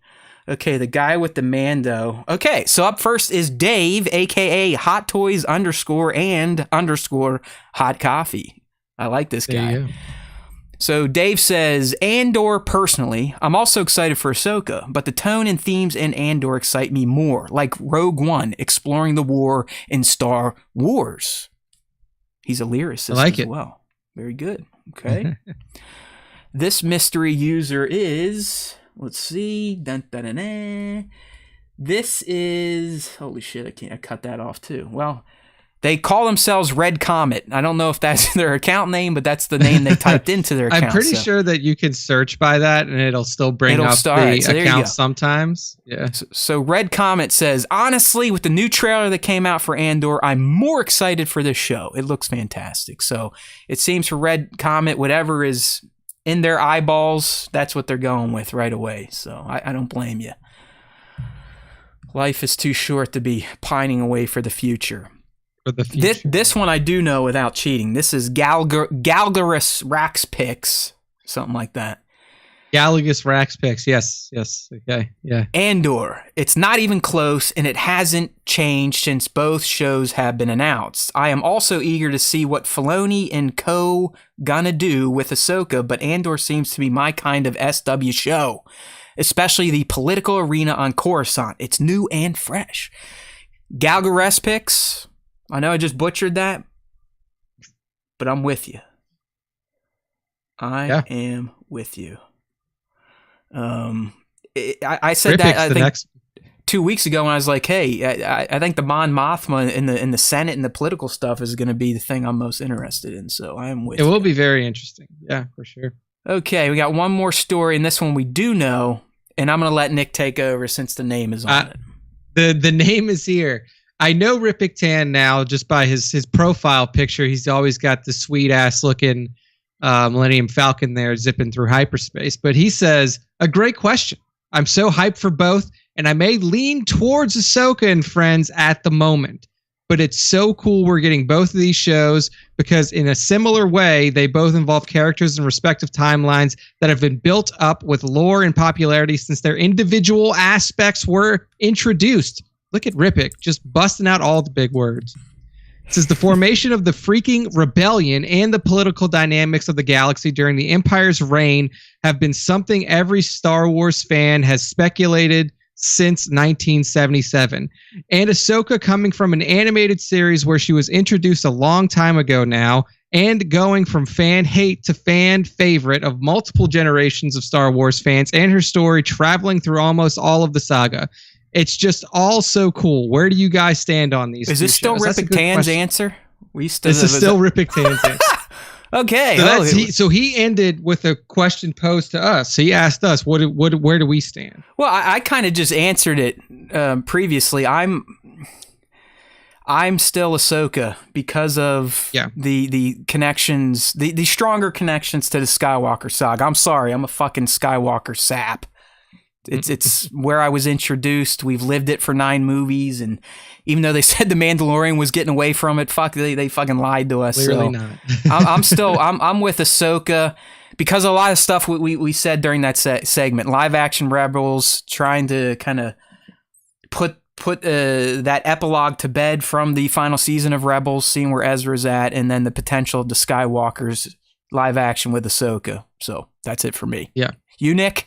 For me, I'm kind of leaning towards Andor because I love how it, like we already know, Tony Gilroy said, you got 24 episodes. It is a finite thing. I do like that. And he said, I love how it's on a clock. Like these characters, we know what happens to these characters very shortly after this TV show starts.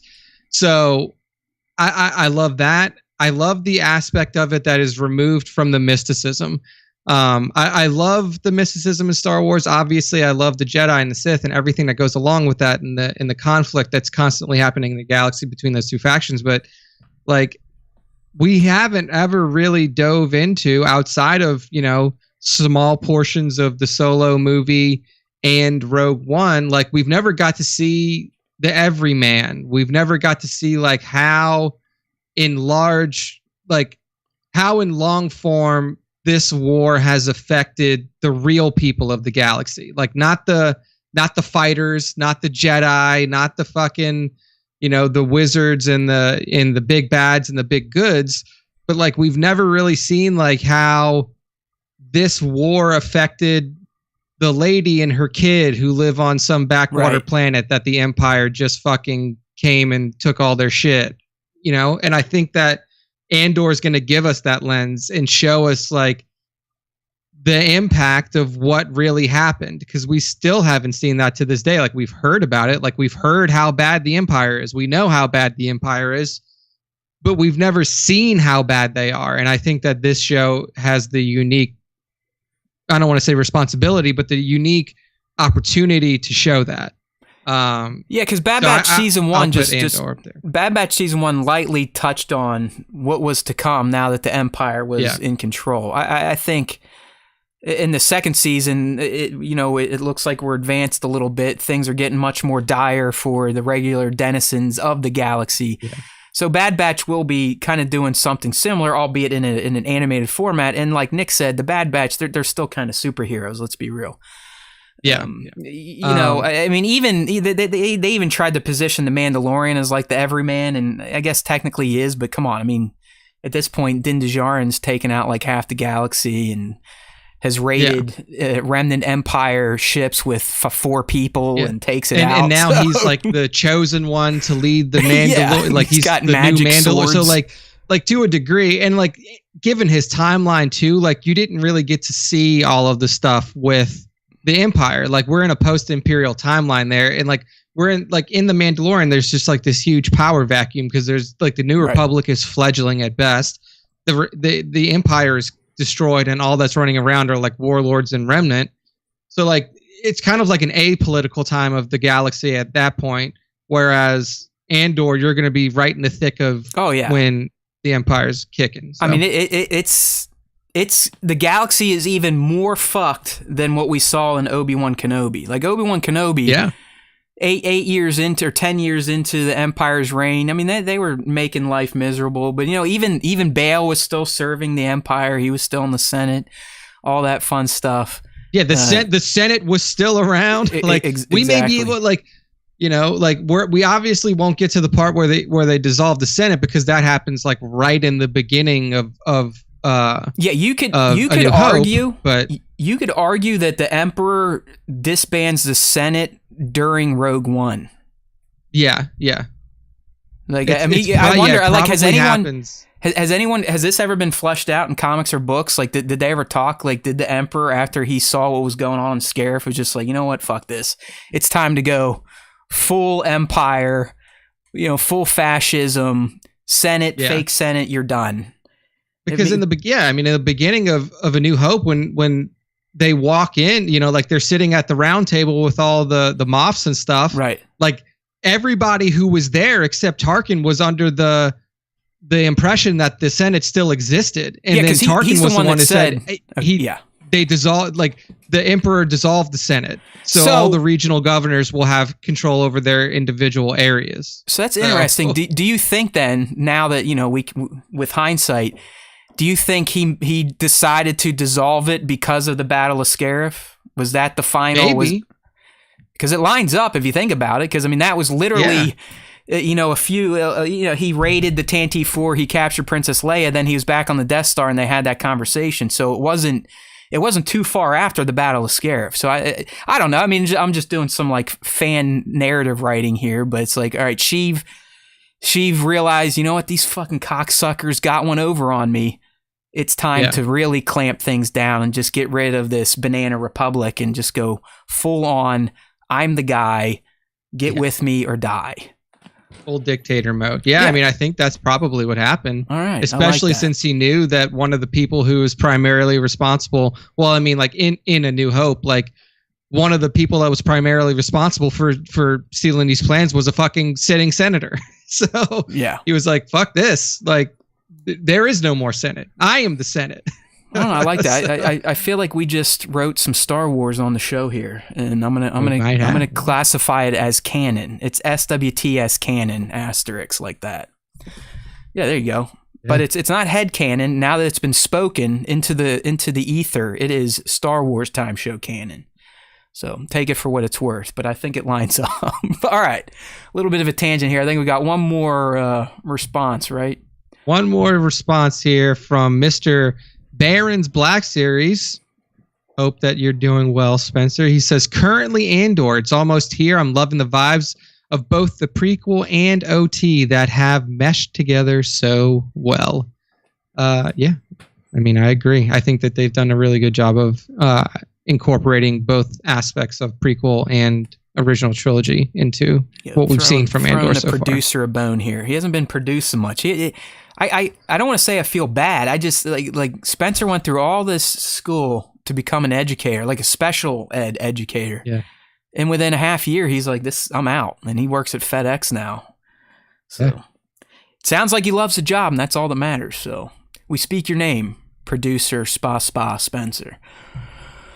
Okay, so as we transition through the fan segment this week, we're going to move into the final avenue of entry into said segment, and that is our famous top 5 Star Wars fan artist features of the week. The way this works, I toil and labor all week long on Instagram at Star Wars Time Show, reviewing shots that have tagged the account. That's the most important thing to do, or shots that have used hashtag Star Wars Time Show. I'll share them on at Star Wars Time Show to honor them. And then Monday, Nick sits down, smokes a cigar, and picks the top 5 for the week. So the 5 we're about to look at now, if you're on the live stream, come from August 1st through August 8th. If you're not on the live stream, we have the shots posted for you on StarWarsTime.net so you can follow along, because we don't want to leave you out. We try our best to describe what you're looking at, but we understand how radio works, and you're probably just tuning out anyways. So here we go.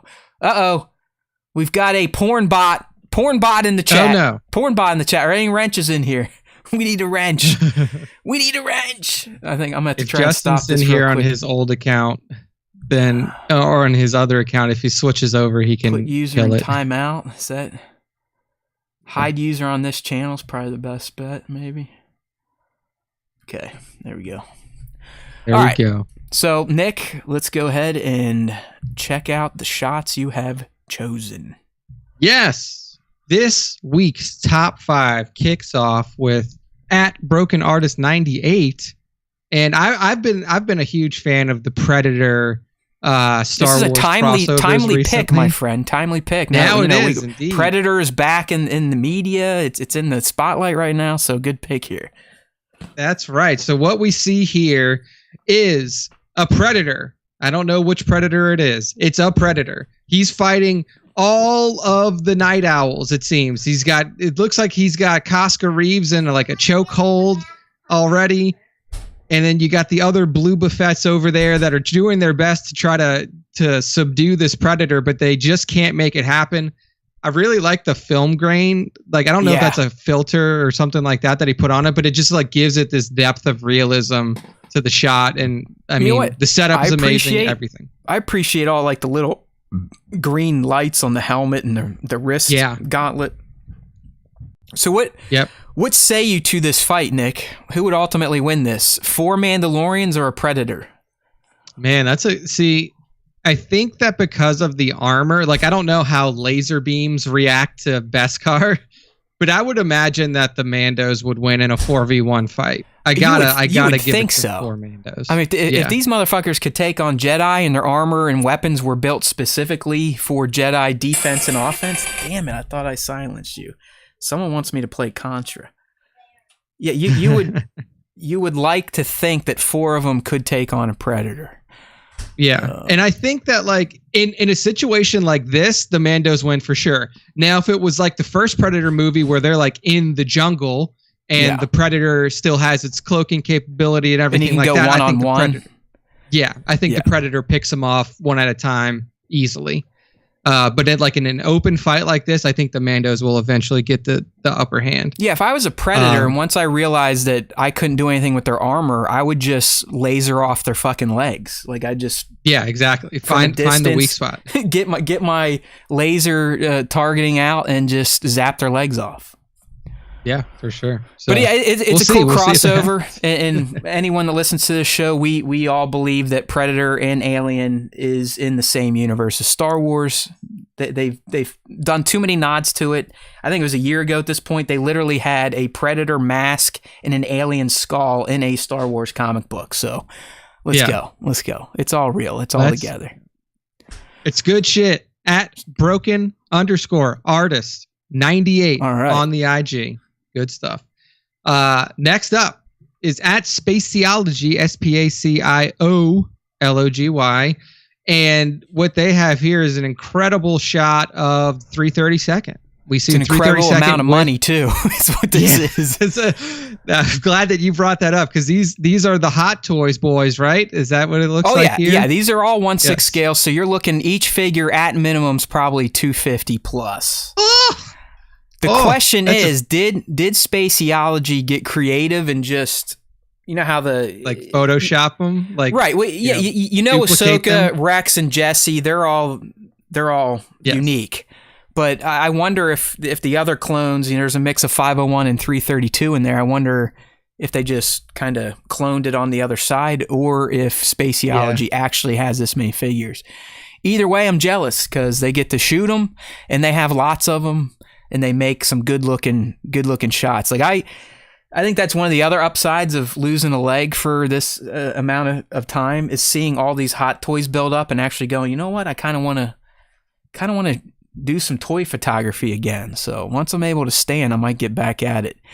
And I've taken some notes from Kiko Collects. I really think that's the style I want to get into. Those real nicely lit portraits.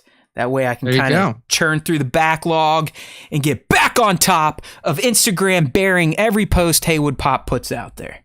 Okay. But yeah, Spaciology. See, you found your muse. But yeah, Spaciology. So what we see is Ahsoka. So on both sides, Ahsoka, Rex, and Jesse are flanked by 501 and 332nd clone troopers that are standing in formation. And it looks like they're just kind of giving them the pre-fight talk, right? Like the pre-battle talk. It's right before the Siege of Mandalore is where I place it, because we've seen this in the last season of Clone Wars. When she shows back up, she's got that very Mandalorian-esque outfit on now, that blue. This is my favorite Ahsoka get-up, if you will. Rex, how the hell do you get Jesse unless that's a custom? Because my Jesse's not coming for months at this point. But either way, it's a good looking setup here from @Spaciology on Instagram. Give them a follow if you are not already doing so. 100%. All Who's right, this next guy? up. I love Brick. I'm sorry, like I am a Brick Yeah. Panda 82 super fan. Oh yeah, Brick Panda at Brick Panda 82 with the beautiful Lego scene recreation from our favorite movie, right? Everybody's favorite movie, ESB. Is that it? Is that true? I know that's not everybody's I'm favorite. an ROTJ guy. That's all right. I know. You guys can all be wrong. It's okay. I know. But so what we see is the Hoth Wampa cave scene recreation. So you see Luke Skywalker, who is suspended upside down from the cave with ice all around his feet, his lightsaber stuck in the snow, out of his reach. And then you can see the Wampa coming. It's the moment right before Luke successfully pulls the saber up, cuts himself loose, and then cuts the arm off of the Wampa. I mean, like, this is just like, it's beautifully recreated. I mean, you see powdery snow on the floor. You see beautiful icicles at the top of the frame. I mean, Luke is suspended perfectly, almost matching like the exact pose that he was in as much as the Lego can. And then the menacing Wampa in the background with even more cave background too. I mean, it's just so incredibly well done. Yeah, no, it's Brick Panda's like a unicorn. We'll just start getting daily Star Wars shots from them after months of not seeing any Brick Panda work. And it's like when he gets a new set of Star Wars figures, he just rolls for a couple weeks or so. Because I mean, I just put out another one from Brick Panda today. Anytime Brick Panda puts out a Star Wars shot, it's going to get featured because they are, in my opinion, the best Lego Star Wars on Instagram. And I'll tell you what, Brick Panda actually reached out today after you knighted them with a top 5 feature and revealed that this is actually predominantly practical. Okay? That is crazy. And he sent shots. I mean, this is what I like. This is where I know we've captured the attention of Brick Panda, which is good.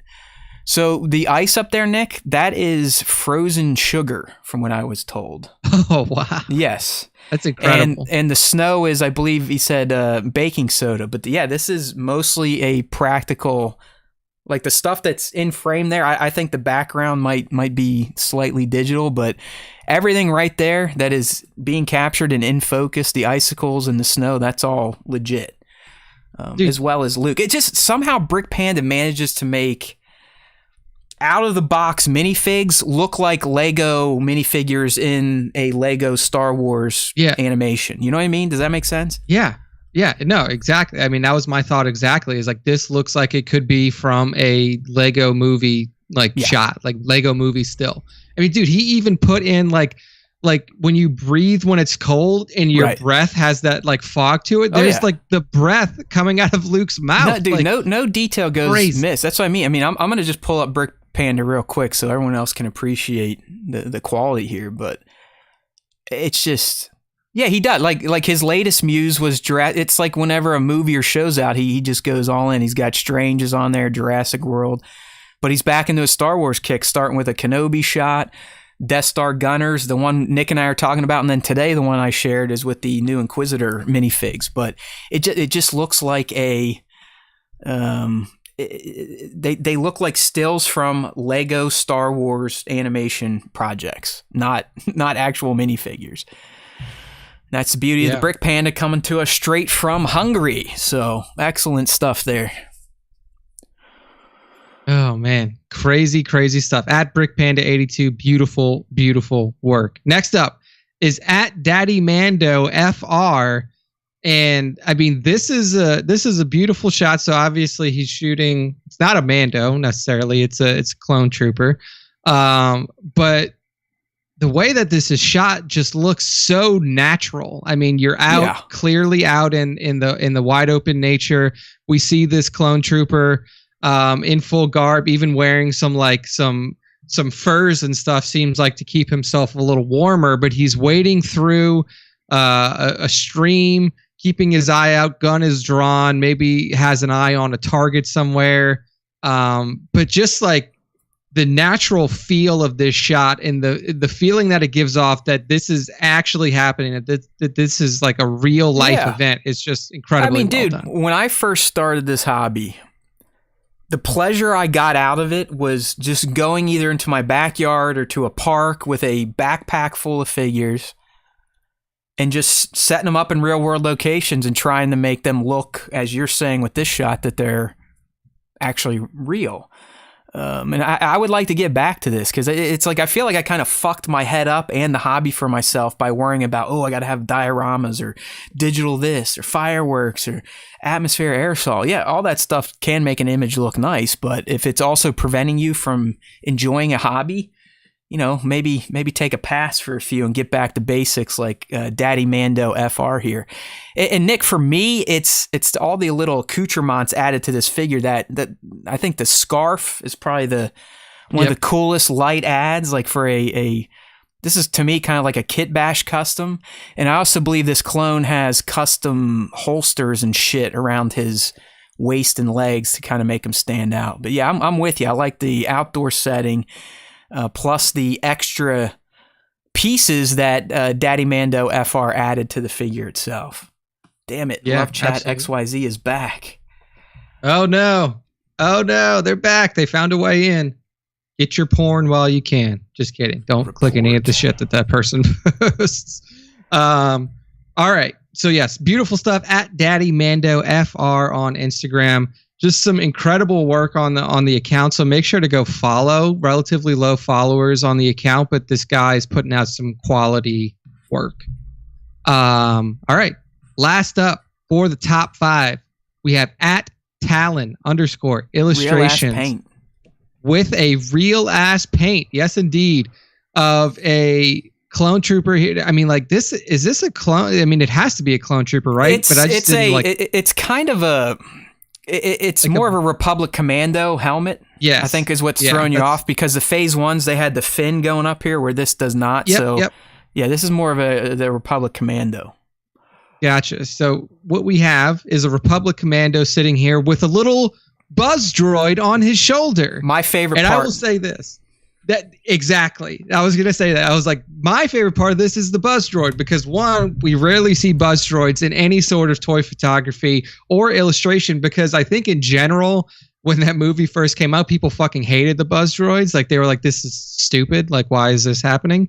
But this illustration of this buzz droid is so cool because there's so much detail in it. Yeah. Talon Illustrations captures the essence and the visuals of a buzz droid almost perfectly.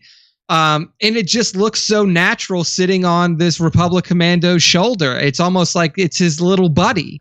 And that's what I went with, Nick. We always talk about anything telling a story, like images, that you have a good image when it tells a story. And this one does to me because of that buzz droid. It's like, how did this commando reprogram a buzz droid to kind of become a parrot on his shoulder as if he was a clone pirate? And you're right. You can tell that they have a bond. This is like his BB-8, his BD-1, his K-2S0. It's no different. It's just so unique because it is a bad team droid.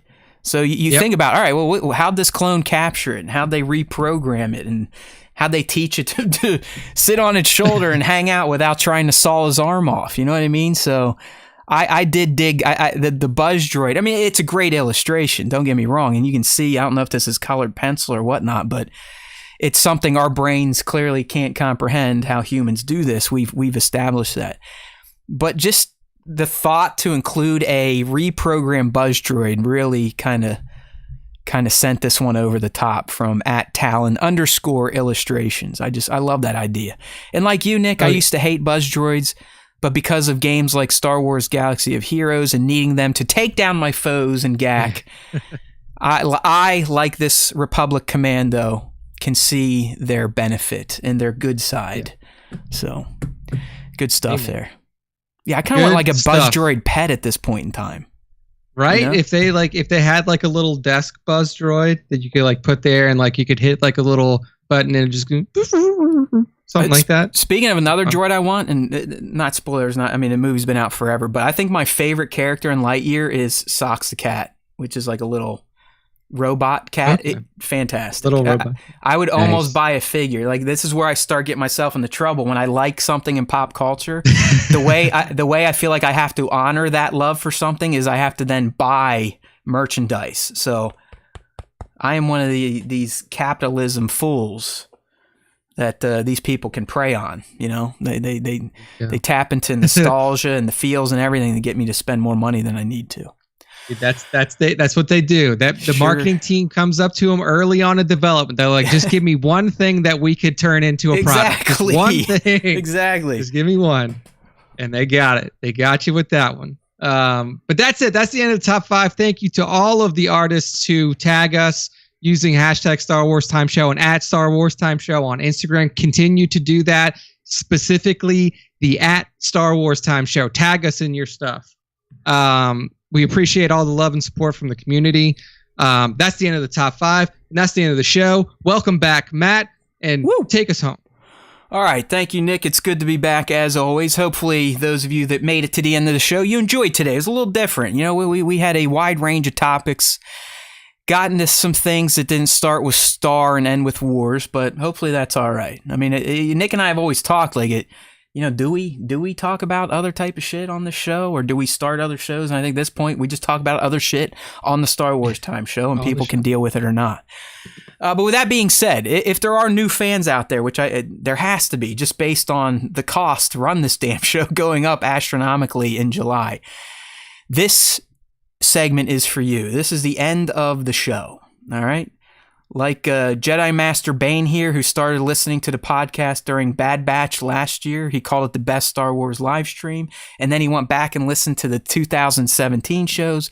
We want you all to do the same. But more importantly, if you do dig this little Star Wars Time Show thing, we would love for you to subscribe to our platforms. So that's why right now on the stream, you can see StarWarsTime.net, the homepage right there, in all of its ad-filled glory. The reason we want you to go to StarWarsTime.net, well, it's got all our content, but more importantly, it's got all of the links you need to have to become a Star Wars Time Show fando. So StarWarsTime.net. If you go there, you will see there's always time for Star Wars Time. You also find links to our podcasts, which comes out on Wednesdays, live stream Tuesdays. Live stream on YouTube, podcast version on pretty much every platform under the sun. I promise you, you will find the platform that works for you. If not, you're just one of those tech weirdos that has to have everything open source on the most obscure version of Linux. Sorry, we can't help you. Even then, I think you could still listen to our show if you go to StarWarsTime.net and pull up our podcast post, because there is a player right there in the browser. So what I'm trying to say is there's no way to avoid the Star Wars Time Show. There truly is always time for it, and you need to make time to sub to it if you haven't already done so. So keep it up. Like I said, I'm encouraged by whatever is happening this summer, even if it is a glitch within the software we use to record analytics, because if anything else, it's giving my fragile ego some time to feel important. More importantly, to feel important and loved within the Star Wars fan universe. So thank you all. Don't forget those ratings and reviews. And don't forget, StarWarsTime.net. There's always time for Star Wars Time. And remember, if you do happen to listen or watch the Star Wars Time Show, the Force will be with you always.